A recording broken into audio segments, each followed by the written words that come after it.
Este podcast é uma realização O Historiante.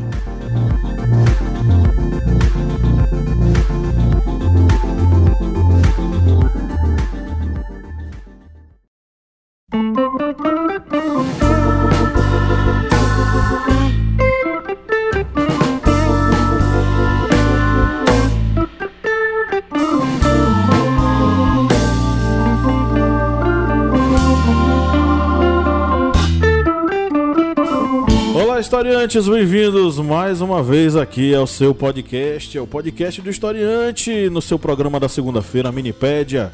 Eu sou o professor Pablo Magalhães e comigo aqui, do outro lado da mesa, está o senhor Kleber Roberto. E aí, pessoal, beleza? E a vários e vários quilômetros de distância da gente aqui está a senhorita Bia Siqueira. Olá, gente, quanto tempo? Todas as vezes eu falo isso, né? E nem é tanto tempo assim. Pois é, parece que você passou um ano sem fazer gravação. Sendo que eu tô toda semana. Toda semana. Então nós estamos aqui nessa minipédia para falar sobre uma coisa que não sai da cabeça das pessoas. Aqui em Juazeiro já rolou, né? Foi um sucesso. Avenida lotada, muita gente curtindo pra valer aqui nas ruas. E no Brasil inteiro vai ser na última semana de fevereiro, né, gente? Que vai acontecer? É, na última semana Aqui de já fevereiro. começou também o antecipado, né? Os pré-carnavais. Pré-carnavais. Pois é, nós estamos falando aqui sobre o carnaval. Você que nos ouve, caro ouvinte, tenha a noção e tenha a certeza de que o carnaval ele não é apenas uma festa comercial, né? Ele não é apenas uma festa para vender abadá aqui na Bahia, ou ele não é apenas uma festa para ver as escolas de samba desfilarem. Ele tem raízes profundas, históricas, e tem uma representação cultural fundamental para a nossa sociedade, por exemplo aqui, a nossa sociedade brasileira. E o que podemos falar sobre isso é o que nós vamos debater aqui hoje. Mas antes de a gente começar, vamos para os nossos recadinhos rápidos aqui. Kleber, para o cara apoiar o historiante, ele tem que fazer o quê? É uma coisa bem simples. Compra 4 miojos, né? O valor tem... Olha só, você quer se alimentar com conhecimento? Olha só, alimentar e sem sódio? E sem sódio. Tá vendo? Você vai se alimentar com coisa boa, com coisas naturais. No valor aí de R$4, você pode apoiar o historiante. Só é você acessar o apoia.se/historiante. Historiante lá com H. Historiante. Pelo amor de Deus, é com H. Não vá botar só aí e ficar, não tô achando. É historiante e com R$4. O preço aí de quê? 3 miojos, 4 miojos. Você vai estar apoiando este portal que vai difundir o conhecimento para todas essas mentes nesse momento de obscurantismo que está vivendo o Brasil. Olha só, muito bem. Aí você bota o som de palma. Ok, então você que nos ouve e curte nosso conteúdo, vá lá, escute o Kleber e seja um apoiador no apoia.se/historiante. Você tem acesso ao nosso grupo secreto, nosso sorteio mensal de livros, nossos descontos em cursos lá na nossa plataforma online, além de ter cursos exclusivos só para você com certificado acadêmico, tá? Conheça a família Historiante de Podcasts, além deste aqui que você ouve toda semana, religiosamente. Conheça o Correspondente de Guerras, a voz que narra os principais conflitos ao redor do mundo, e o podcast Arretadas, com vozes, olhares e perspectivas femininas e feministas sobre assuntos sociais. Vem novidade por aí, né? Estamos aí em processo de pré-produção de novos podcasts, mas eu não vou falar nada porque estraga a surpresa. Então acompanhem nossas atualizações, em breve vocês vão ter novidades bem legais. Aproveite também e baixe nosso aplicativo na Play Store, um aplicativo voltado para a aprendizagem das ciências humanas, com aulas em áudio, apostilas, card de resumos, simulados e muita coisa bacana para você estudar aonde você quiser, no caminho da escola, no caminho do trabalho, esperando o atendimento no médico, em algum escritório, enfim. Até mesmo trabalhando, não vai lhe atrapalhar. É só botar o fonezinho de ouvido e começar a estudar. Então vá lá na Play Store, coloque Historiante na busca e baixe o aplicativo. Ele é bem levinho, não vai ocupar tanto espaço assim. E por enquanto apenas disponível para usuários Android. Para usuários iOS é mais caro e eu não tenho dinheiro. A gente ainda tá meio liso. Mas você pode nos apoiar. Pois é, apoie para você ter conteúdo. Financie o nosso projeto que a gente chega no iOS. É isso aí.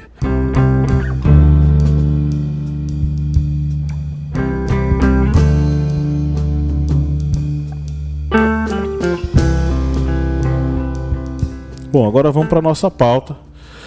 O Carnaval é uma das manifestações culturais mais antigas da história, que teve continuidade e existe até hoje no mundo contemporâneo, claro, com muitas transformações, não podemos ser anacrônicos. Ao longo de séculos e séculos de transformações, a prática da inversão de mundo, que é a base principal do Carnaval, ela veio passando por processos de reconfiguração até os moldes que nós temos hoje ao redor do mundo. Podemos dizer até mesmo que o princípio desse Carnaval ele remonta a manifestações na Grécia Antiga ligadas aos bacanais, manifestações, festas ligadas ao deus do vinho Baco, que eram manifestações feitas para celebrar a fertilidade, a voluptuosidade, a comida, o bem viver, enfim. E ainda Felicidade. A felicidade. E ainda vai um pouquinho mais antigo, que é na Mesopotâmia, quando ocorriam também esses rituais de inversão de valores. Quando, por exemplo, o rei, em determinado período, ele deixava, vamos dizer, entre aspas, de ser o rei e passava a ser apenas um servo. Até mesmo castigos físicos, chicotadas, passava a viver como um servo, como um escravo. E isso simbolizava exatamente uma reverência ao deus Marduk. Passado aquele período de inversão do valor do rei, ele voltava a ser o rei, voltava a ter o comando. E dentro desses rituais também da Mesopotâmia, na Babilônia, ocorriam esses rituais em que um escravo ele passava a ser, digamos, o rei. E ele, como rei, ele passava a se alimentar com a melhor comida, com as melhores bebidas, com as melhores vestes, até mesmo se deitar com a mulher do rei. Só que depois do final desse período, o que ocorria com ele? Ele era castigado com chicotadas e depois executado. Pois O é. escravo. O escravo. O escravo. Pois é, a gente tem alguns exemplos ao longo da história. Por exemplo, na Roma Antiga nós tínhamos as Lupercais e as Saturnais dedicadas ao deus Saturno, todas elas ligadas a uma manifestação chamada falofolia. É falofolia mesmo, é a folia do falo, gente, porque existiam procissões com desfiles de falos imensos. Falos, estou dizendo pênis, para quem não entende o que é falo. Na rua, celebrando o que o pênis ele representa para as nações da antiguidade. É uma representação da fertilidade, né? Então, era um modo como eles utilizavam para celebrar essa fertilidade ao longo da festividade, né? Que durava dias e dias, semanas e semanas sem parar, com muito vinho liberado, com muita carne liberada para todo mundo celebrar, e muito as Saturnais e as Lupercais. E isso acabou sendo apropriado pela igreja medieval, né, que vai iniciar aquilo que nós chamamos como a festa dos tolos. A festa dos tolos, olha que interessante, tá? A igreja medieval pariu uma manifestação do Carnaval que foi praticada na Europa até, sei lá, o século XIX, né? Que era a ideia da inversão de mundo dentro do próprio mosteiro. O abade-chefe vira o coroinha e o coroinha vira o abade-chefe. As homilias, elas são as homilias dos bêbados, ao invés de ser a homilia de Jesus, de São Francisco, vira a homilia dos bêbados, a homilia das prostitutas, a homilia do jegue. E no final da manifestação, eles subiam em carros alegóricos, decorados e tal. E na rua, com todo o povo lá comemorando também o carnaval, eles jogavam merda nas pessoas, né? Que é uma coisa bem higiênica e interessante. Que nojo. E uma coisa também que pessoas A Idade que... Média era muito higiênica, né? E, como diria o Legoff, encantada, né? Tem gente que tenta descolorir a Idade Média. A Idade Média tinha manifestações pagãs muito fortes, que persistiram inclusive com a prática cristã, em conjunto. Os padres, os abades, todos eles misturados lá com a galera praticando a parada. E uma coisa também que ocorria no período medieval e que as pessoas que vivem, por exemplo, aqui no estado de Pernambuco e conhecem os papangus, ocorria também na Idade Média, dentro dessas festas, dessas festividades, que pessoas se vestiam, se fantasiavam, entravam em casas para se alimentar. E pessoas deixavam comida para essas pessoas que invadiam essas casas, essas pessoas celebravam, comiam, bebiam, tinham aquela celebração, e isso remete aos papangus, as pessoas que vão invadir a casa para se alimentar, para comer o angu. Na Bahia a gente chama isso de careta.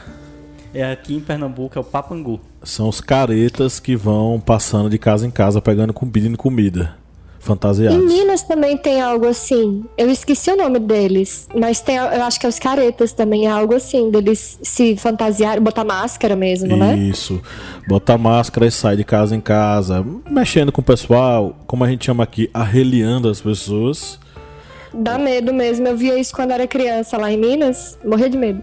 Nossa, eu me cagava de medo, desculpa, me perdoem aí, mas eu tinha muito medo, porque alguns batiam assim, tipo, dava uma porrada, saia correndo e tal. Eu ia dizer que é bonita essa forma como a Igreja Católica consegue se apropriar de toda e qualquer prática popular, inclusive a pagã, para que ela continue no domínio, né? É uma coisa muito peculiar. Sim.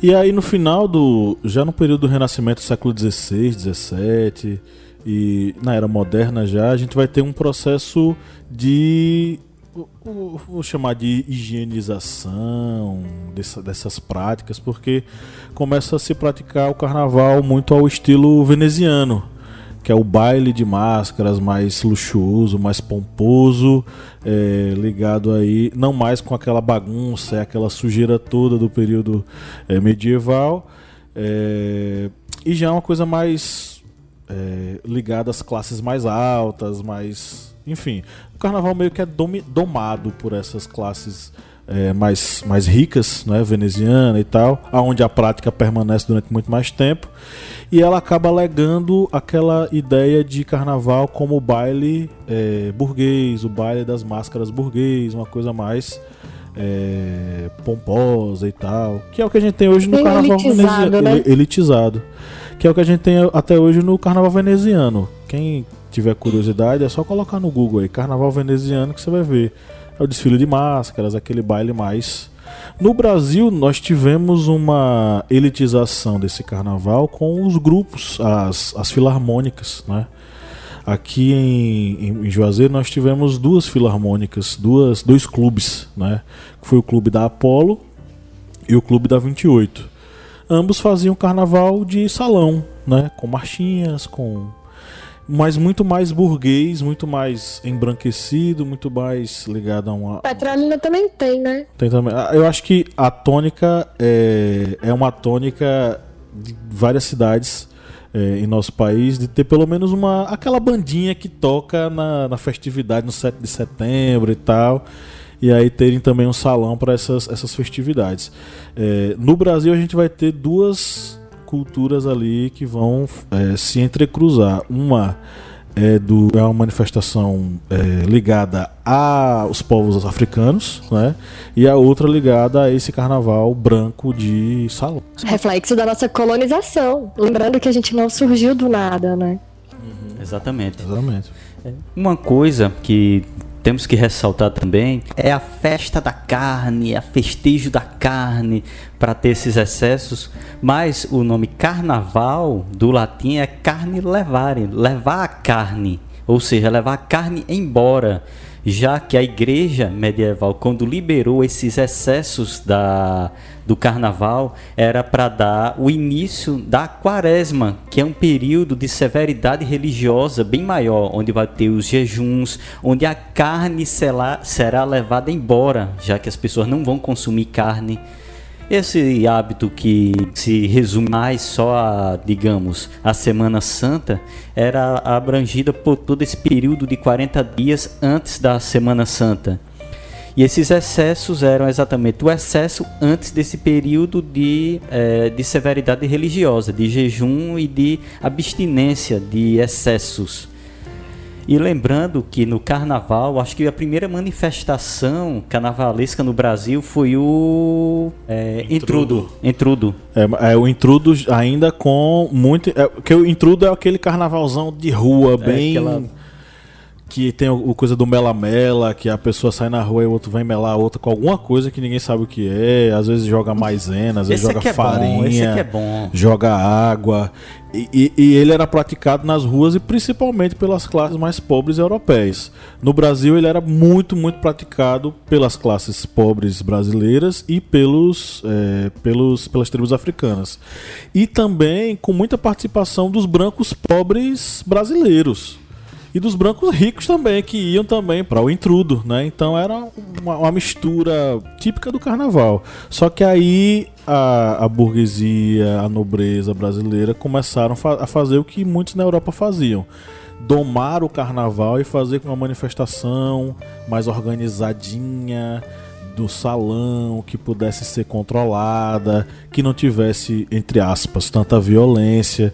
E aí a gente vai ver nascer esse carnaval das marchinhas. Com relação a essas marchinhas, uma coisa que devemos lembrar que essas marchinhas, muitas delas, não é somente tem essa conotação, digamos, de alegria e de festejos. Algumas tinham aquela conotação de protesto político.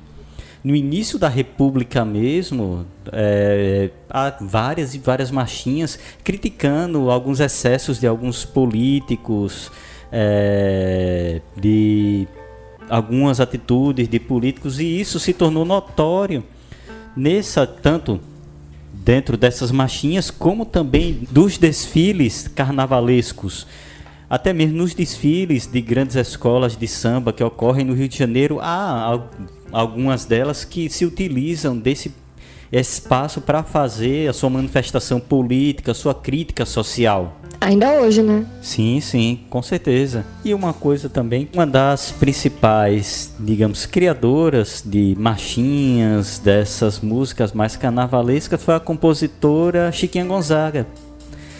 Chiquinha Gonzaga, que era compositora, instrumentista, maestra, ela foi a primeira a fazer marchas carnavalescas com letras e a primeira mulher a reger uma orquestra no Brasil. É uma dessas características exatamente desse carnaval de início do século XX, desse início de república, foi ter uma mulher fazendo essas marchinhas. Muito disso que vocês estão contando a história, eu acho fundamental que conte, né? Porque os comentários populares que a gente escuta na rua é como se o carnaval fosse inventado no Brasil, né?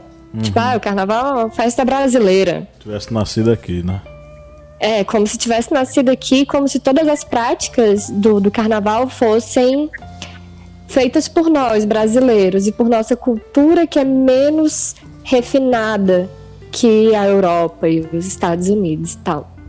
E a gente, como vocês ressaltaram aí durante toda a fala, nós, na verdade, somos apenas um reflexo da colonização. Todas essas práticas, a festa, a maneira como a gente festeja o carnaval, não foi nascida do nada. A gente não chegou aqui e inventou. Foram práticas trazidas de fora e a gente adaptou, né, pela troca cultural. A gente transformou no jeitinho nosso.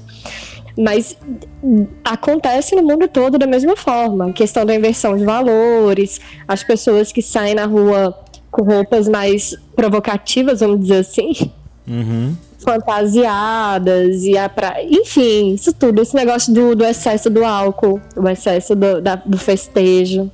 A gente só festeja melhor, assim. Claro. Aí o que a gente pode dizer também é que há um processo de, como é que eu posso dizer, comercialização do carnaval. Ah, sim. Transformação dele como um produto, né? Não mais uma manifestação puramente popular, né? Então virou uma questão completamente comercial. Completamente não. Mas virou uma questão comercial muito forte, né? Antigamente o desfile de escola de samba era para ser uma questão popular mesmo, né? Uhum. Nas ruas e tal. Nas ruas e feito por comunidades humildes, comunidades periféricas, enfim, que passam o ano inteiro se dedicando a isso. É um trabalho enorme, né? E virou uma coisa muito elitizada. Você ir a um desfile de escola de samba tem que ter dinheiro, né? O carnaval de rua, propriamente dito, ele acaba sendo secundarizado, né?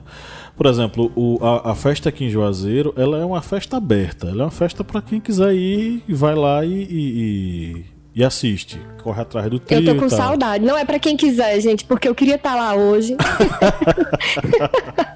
Mas você não precisa ter, por exemplo, pagar um ingresso para poder assistir as bandas que tocam. Você corre atrás do trio e se embora. Diferentemente de Salvador, que hoje já meio que eles dão equilibrada, porque tem aquela coisa, tem o dia da pipoca, tem o horário da pipoca e tem o horário dos trios, dos blocos. Então você tem meio que uma divisão ali, ainda existe muito da população participando, né? Agora uma coisa que me deixa muito... que me dá mesmo a tônica disso, o carnaval é popular ou não é? Eu tava conversando com um cara do estúdio aqui perto, do estúdio não, da loja de material eletrônico, microfone e tal. E ele disse que antigamente, para ele, o carnaval era um momento fantástico, porque era o momento em que ele mais vendia pele para tamborim, instrumentos percussivos, instrumentos de sopro e tal. Por quê? Os músicos locais, as pessoas aqui, os carnavalescos locais, eram eles quem tocavam, quem se manifestavam, quem saíam na rua, que faziam o bloquinho. Que aqui, quando a gente fala em bloco aqui na Bahia, principalmente no interior, é bloco da galera se juntar e ir pra rua vestindo a mesma camisa e tocando o instrumento. Não é um bloco tipo você pagar o ingresso pra você entrar, é você fazer, sabe? Então ele diz que hoje não tem mais isso porque as bandas vêm de fora, sobem no trio e vão tocando. O mesmo problema do São João, né? Se pensar bem assim. Que você não tem a banda daqui tocando, nem... o show, na verdade, o festival de música, né? Porque ele é organizado como se fosse um festival, com cantores sertanejos vindo de fora, na sua grande maioria. Uma coisa que me chama a atenção no Carnaval de Petrolina, por exemplo, eu passei os últimos 5 carnavais, tirando esse, né? Enfim, do ano passado para trás, eu passei em Petrolina e Juazeiro. E eu acompanhei os 2 carnavais. Para quem tá ouvindo e não é do Vale do São Francisco, é importante a gente dizer que existe o Carnaval de Juazeiro e o de Petrolina em datas diferentes, né, gente? Que são estados diferentes também, né? Pernambuco e Bahia. Isso. E são datas diferentes, porque em Juazeiro já foi. Foi esse fim de semana, se eu não me engano, né? Foi. E o de Petrolina vai ser na data do resto do país, que é no final de fevereiro. Então são datas diferentes, eles não concorrem um com o outro. São 2 festas diferentes. Enfim, e no Carnaval de Petrolina me chama a atenção que dá pra ver muito clara essa distinção de classe. Você vai ali para aquele bloquinho que é bem popular, por exemplo, que é o Baque ao Pará. Uhum. O Baque ao Pará, geralmente ele se reúne ali naquela praça da 21, sim, que tem um coreto e tal.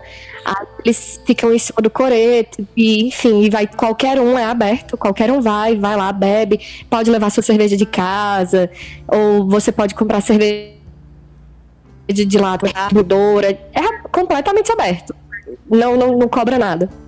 E bem exatamente em frente tem o clube onde acontece o baile de máscaras do pessoal que tem, geralmente são idosos, bem mais velhos, enfim, uma festa muito mais tradicional, todo mundo bem vestido. Pra mim é uma clara distinção de classe. Você tá vendo a pracinha, é um monte de gente seminua e bêbada. Sim. É bem legal, inclusive. A galera, tipo, na vibe de carnaval montada, glitter, E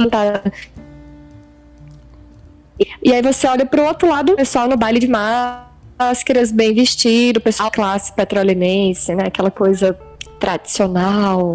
Principalmente as famílias mais saindo do evento. Principalmente as famílias mais antigas, né? Para mim é um grande exemplo, né, de como funciona o festejo para cada uma dessas classes.